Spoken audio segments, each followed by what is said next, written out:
Bonjour, aujourd'hui voici la vidéo 5.1 sur la définition de la racine carrée d'un nombre. Alors, voici la définition.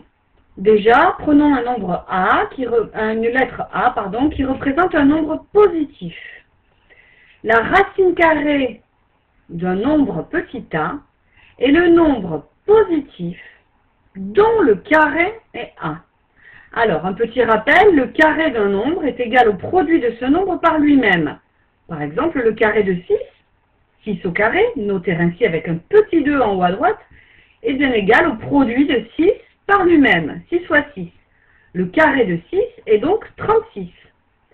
La racine carrée d'un nombre A, c'est le nombre dont le carré est A.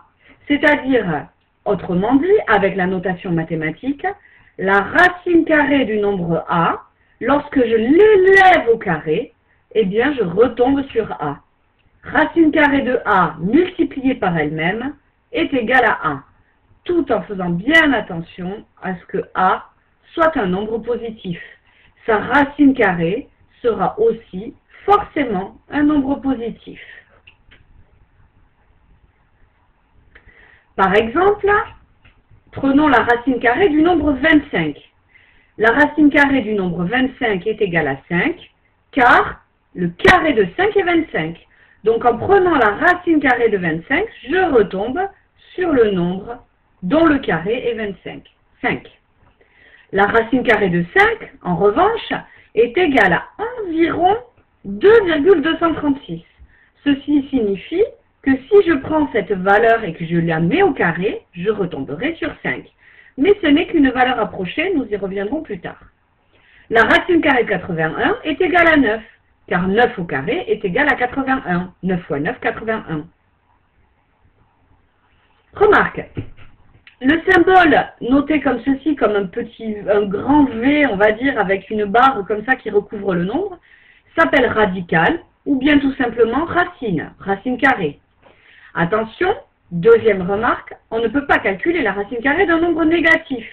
Exemple, racine carrée de moins 14 n'existe pas. En effet, un carré ne peut pas être un nombre négatif. Donc en prenant la racine carrée d'un nombre négatif, on ne trouvera pas de nombre dont le carré est égal à un nombre négatif. Dernière remarque qui vous permettra peut-être d'y voir un peu plus clair, prendre la racine carrée d'un nombre, c'est l'opération inverse que d'élever ce nombre au carré. Par exemple, si je prends le nombre 8 et que je l'élève au carré, 8 fois 8, 8 au carré est égal à 64. Donc, en faisant l'opération inverse, je retombe sur 8, je fais la marche arrière en quelque sorte de l'opération élevée au carré, et cette opération-là s'appelle prendre la racine carrée de 64. Prendre la racine carrée de 64 me donne 8.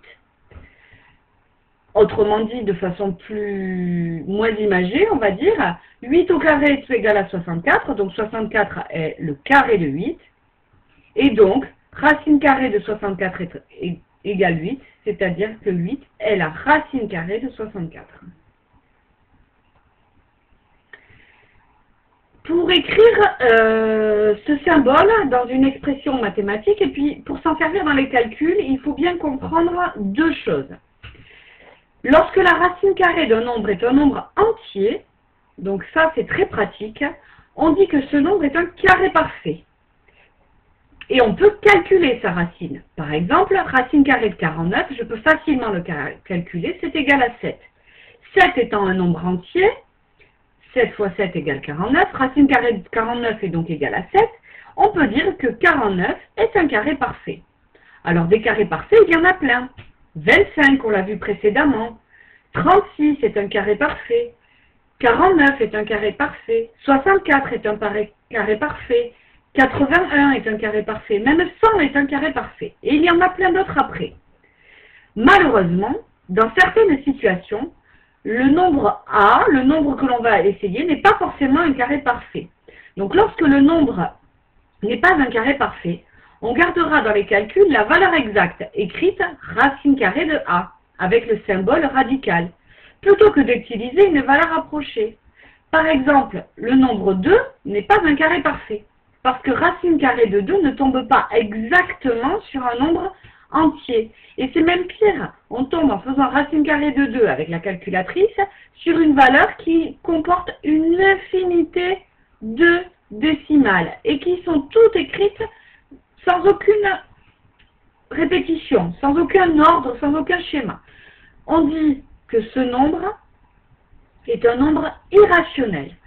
On ne peut donc pas en donner une valeur exacte, on va donc utiliser cette écriture, racine carrée de 2, comme étant la valeur exacte de la racine carrée de 2.